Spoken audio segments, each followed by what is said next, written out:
Good morning, students. Today we'll discuss about the topic valency. It is a part of the chapter atoms and molecules.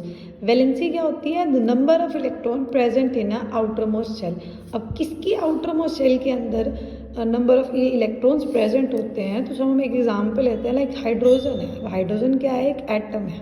ठीक है, atom है और atom के में क्या क्या प्रेजेंट होता है? प्रोटॉन, न्यूट्रॉन और इलेक्ट्रॉन. ठीक है, जो प्रोटॉन और जो न्यूट्रॉन होते हैं ये प्रेजेंट कहाँ पर होते हैं? उसके एटम के न्यूक्लियस में. कहाँ प्रेजेंट होते हैं? एटम के न्यूक्लियस में. और जो ये इलेक्ट्रॉन्स हैं, these are revolve around the nucleus. Like हमारे बॉडी के अंदर क्या प्रेजेंट होती है? सेल. सेल में सेंटर में क्या है? न्यूक्लियस है. ठीक है, और बाहर क्या होती है? मेम्ब्रेन होती है. ऐसे ही जो ये मेम्ब्रेन है ना, इस मेम्ब्रेन के सराउंडिंग में इलेक्ट्रॉन्स रिवॉल्व करते हैं. अब सेंटर में मैंने क्या लिखा है? P+N, that means proton plus neutron. इसको हम क्या बोलते हैं? इसका न्यूक्लियस के अंदर क्या प्रेजेंट है? Proton plus neutron. और टोटल जो इसका सम होता है उसको हम बोलते हैं एटॉमिक मास. मास क्या होता है? अब number of electron number of proton plus में number of neutron is called atomic mass. ठीक है, अब जो इलेक्ट्रॉन्स हैं, इलेक्ट्रॉन्स कहाँ रिवॉल्व हो रहे हैं? सराउंडिंग में. तो ये कहाँ रिवॉल्व होते हैं? इसके बाहर. इलेक्ट्रॉन्स के ऊपर जो चार्ज होता है वो नेगेटिव होता है और जो प्रोटॉन पे चार्ज होता है वो पॉजिटिव होता है. इस पे जो चार्ज होगा ये पॉजिटिव होगा और इस पे जो चार्ज हमने यहाँ लिखा भी है कि नेगेटिव है. लेकिन जो न्यूट्रॉन होता है, न्यूट्रॉन नाम से कह रहा है न्यूट्रल है. तो न्यूट्रल क्या होता है? जिसके ऊपर कोई चार्ज नहीं होता. ठीक है, फिर क्या है कि सेंटर में न्यूक्लियस हो गया और बाहर क्या है? इलेक्ट्रॉन है. अब जो ये KLMN शेल्स हैं, ये कहाँ से आई? बोर ने एक मॉडल दिया कि इसने बोला कि जो इलेक्ट्रॉन्स हैं वो अपनी एक पर्टिकुलर शेल के अराउंड रिवॉल्व करते हैं. वो ना तो K से इलेक्ट्रॉन L में जाएगा, ना L से K में आएगा, ना वो M में जाएगा. कि जो इलेक्ट्रॉन लाइक सन सेंटर में है, उसके सराउंडिंग में जो प्लैनेट्स हैं they are revolving in their own orbit. ऐसे तो है नहीं ना अर्थ वेनस के उसमें चला जाए, वेनस अर्थ वाले प्लैनेट में चला जाए, तो वो अपने अपने प्लैनेट्स पर रिवॉल्व करते हैं. सेम एज इलेक्ट्रॉन्स जो हैं वो अपने अपने प्लैनेट अपने अपने शेल में रिवॉल्व करते हैं और without moving into the centre. अगर वो सेंटर में जाएगा तो जो एटम है वो कोलैप्स हो जाएगा. तो उसको प्रिवेंट करने के लिए, उसको देखने के लिए बोर ने मॉडल दिया कि जो इलेक्ट्रॉन्स, कुछ इलेक्ट्रॉन्स K शेल में मूव करते हैं और कुछ L में, कुछ M में और कुछ N में. अब K में कितने इलेक्ट्रॉन्स रिवॉल्व करते हैं? 2 उसके अकॉर्डिंग. और L में कितने इलेक्ट्रॉन रिवॉल्व करते हैं? 8. और दूसरे M में कितने करते हैं? 8. और इसमें 18. अगर आप अपनी पीरियोडिक टेबल देखोगे तो उसके अंदर भी पहली शेल में पहला जो ग्रुप है उसमें 2 इलेक्ट्रॉन है. एक तो फर्स्ट पे और एक 18th पे है. और दूसरे वाले में 8 इलेक्ट्रॉन्स है, तीसरे में भी 8 है, चौथे में 18 है, उसके बाद 18 है, देन 32. अब अगर हम सबसे पहला आइटम लें हाइड्रोजन, तो हाइड्रोजन आपकी उसमें पीरियोडिक टेबल में सबसे पहले नंबर पे है. अब फर्स्ट नंबर पे है तो उसका एटॉमिक नंबर कितना हो गया? 1. अब ये ऐसा आइटम है जिसके अंदर न्यूट्रॉन पे जो चार्ज है ना वो कोई वैल्यू नहीं है, उसकी 0 है. और प्रोटॉन कितना है? 1. तो इसका जो टोटल बना एटॉमिक मास वो भी 1 होता है. एटॉमिक नंबर भी 1 और एटॉमिक मास भी 1. तो वैलेंसी कितनी आई? अब इसकी वैलेंसी निकालते हैं हम. कैसे? कि सेंटर में न्यूक्लियस है, न्यूक्लियस में क्या है? Proton plus neutron. और जो इलेक्ट्रॉन्स हैं दे आर रिवॉल्विंग. कितने इलेक्ट्रॉन्स हैं? 1. अब एक चीज़ और यहाँ पर ध्यान रखना, जो एटॉमिक नंबर होता है that is equal to number of electron और नंबर ऑफ प्रोटॉन. अब अगर क्वेश्चन आ जाए एटॉमिक नंबर आपके पास 5 है, तो नंबर ऑफ इलेक्ट्रॉन कितने हुए? 5. नंबर ऑफ प्रोटॉन कितने हुए? 5. तो तीनों कितने हैं? 5. लेकिन जो नंबर ऑफ न्यूट्रॉन होते हैं वो वेरी करते हैं, कि जो उसका जो न्यूट्रल वो है सेंटर में एटॉमिक मास के लिए वो वेरी करता है. वो हम भी आगे डिस्कस करेंगे कैसे. फिर आता है हीलियम. हीलियम का एटॉमिक नंबर कितना है? 2. एटॉमिक मास कितना है? 4. तो यहाँ पे क्या हुआ? P+N, 2 + 2 कितना हो गया? 4. अब हीलियम में एटॉमिक नंबर कितना है और पहली शेल में कितने इलेक्ट्रॉन मैक्सिमम आ सकते हैं? 2. तो पहले में सेंटर में क्या हो गया? इसका एटॉमिक मास. बाहर क्या है? 2 इलेक्ट्रॉन रिवॉल्व कर रहे हैं. These electrons are revolving around the nucleus without getting into it. उसके अंदर नहीं जाएगा. थर्ड आता है लीथियम. अब लीथियम में शेल चेंज हुई. पहले में कितने इलेक्ट्रॉन थे? 2. दूसरे में कितने आए? 1. अब एक ही इलेक्ट्रॉन रिवॉल्व कर रहे हैं ना आउटर में. अब जो आउटर मोस्ट शेल के अंदर जो इलेक्ट्रॉन होता है उसको हम उसकी क्या कह देते हैं? वैलेंसी. ठीक है, तो हाइड्रोजन की वैलेंसी कितनी है? 1. लिथियम की वैलेंसी कितनी है 1 और हीलियम की वैलेंसी कितनी है यहाँ पर 0, बिकॉज उसका आउटर मोस्ट ऑर्बिट क्या है कंप्लीट है, क्योंकि पहले में कितने इलेक्ट्रॉन आते हैं 2। अब ना तो इसको किसी से लेना है ना देना है, तो उसकी वैलेंसी क्या होगी 0। ये इंडिविजुअली क्या है एक गैस। जो आप पीरियोडिक टेबल में 18th ग्रुप में जो इलेक्ट्रॉन जो एटम्स आते हैं वो सारे के सारे किस में आते हैं, उनका आउटर मोस्ट ऑर्बिट क्या होता है कंप्लीट होता है, जिसकी वजह से उसकी वैल्यू जो उसकी वैलेंसी आएगी वो क्या आएगी 0 आएगी। ठीक है, फिर बेरिलियम आ गया, बेरिलियम की 2 होती है, बेरिलियम के बाद क्या आता है बोरोन 5, तो इसकी वैलेंसी क्या बनी 2 और 3 इसकी वैलेंसी। देन कार्बन, कार्बन की वैलेंसी के एटॉमिक नंबर कितना है 6, वैलेंसी कितनी होगी 4।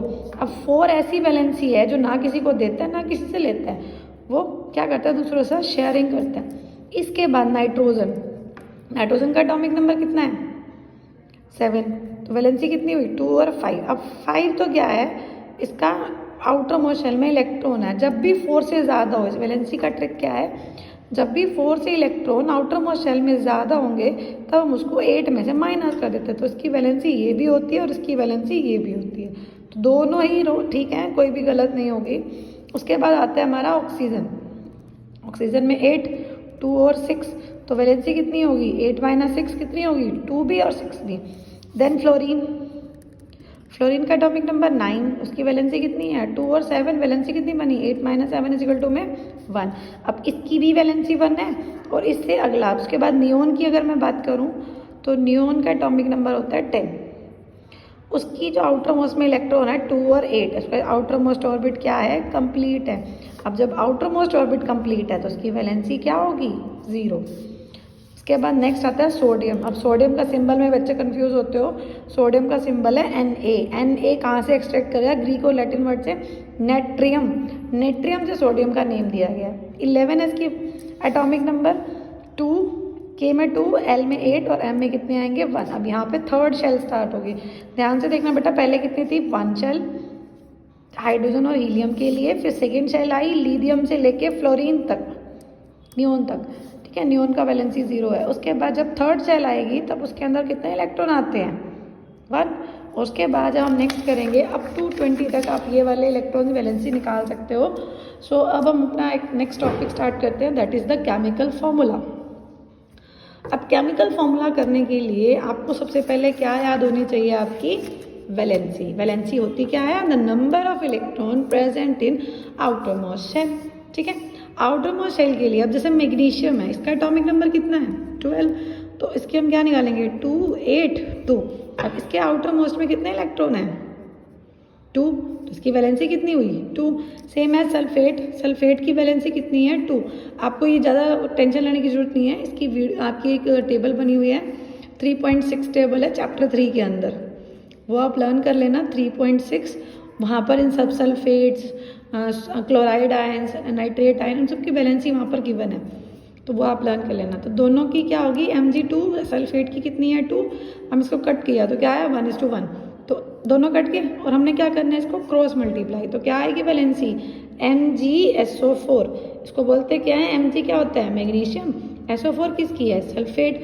अब पेपर में क्वेश्चन ये भी आ सकता है मैग्नीशियम सल्फेट का फॉर्मूला लिखो, या ये लिख देंगे MgSO4 का नाम बताओ। तो दोनों क्वेश्चन में आपका आंसर यहाँ पर है मैग्नीशियम सल्फेट MgSO4, और MgSO4 को हम बोलते क्या है मैग्नीशियम सल्फेट। सेकेंड इज क्या है यहाँ पर कैल्शियम सल्फेट, कैल्शियम की भी वैलेंसी 2 है, सल्फेट की भी 2 है, कैल्शियम सल्फेट। इसके अलावा आप ZnSO4, जिंक सल्फेट, H2SO4 जिसको हम सल्फ्यूरिक एसिड बोलते हैं, ठीक है H2SO4, और CuSO4, इसकी भी वैलेंसी दोनों की 2 होती है। K2SO4, अब K2SO4 में जो K है पोटेशियम, इसकी वैलेंसी होती है 1 और सल्फेट की वैलेंसी होती है 2, तो हम क्रॉस मल्टीप्लाई करेंगे तो क्या बन जाएगा K2SO4। नेक्स्ट आता है नाइट्रेट, इनके नाम क्या होंगे zinc sulphate, hydrogen sulphate, copper sulphate को सल्फ्यूरिक एसिड बोलते हैं हाइड्रोजन सल्फेट, पोटेशियम सल्फेट। इसके बाद मैग्नीशियम, ये आता है सोडियम नाइट्रेट NaNO3, सोडियम का सिंबल क्या है Na, इसकी वैलेंसी कितनी होती है 1, नाइट्रेट की 1, क्रॉस मल्टीप्लाई किया ना क्या बना NaNO3।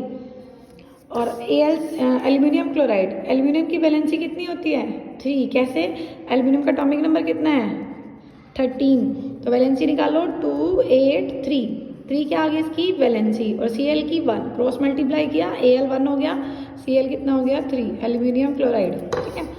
देन उसके बाद आते हैं हम मैग्नीशियम हाइड्रोक्साइड। अब जो Mg है उसकी वैलेंसी है 2, OH की जो वैलेंसी होती है 1, ये भी उस टेबल में लिखा हुआ है 3.6 में, MgOH ट्वाइस। अब इसका नाम क्या होगा बताओ आप, मैग्नीशियम हाइड्रोक्साइड।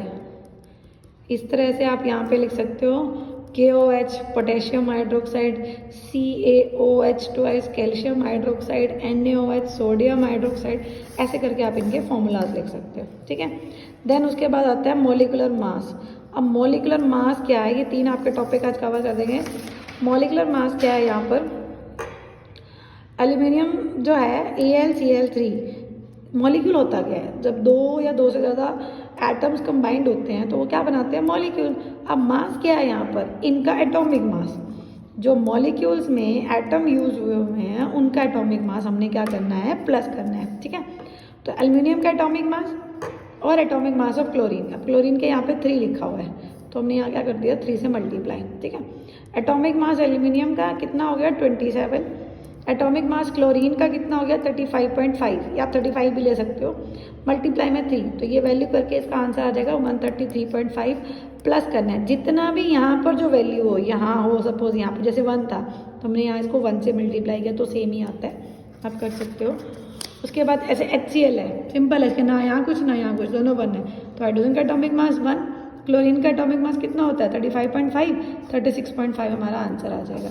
सल्फ्यूरिक एसिड, ये तो बहुत बार पेपर में भी कई बार पूछ लेते हैं क्वेश्चन, H2SO4, H2 क्या है हाइड्रोजन, तो 2 मल्टीप्लाई में 1 क्योंकि एक है उसका एटॉमिक मास।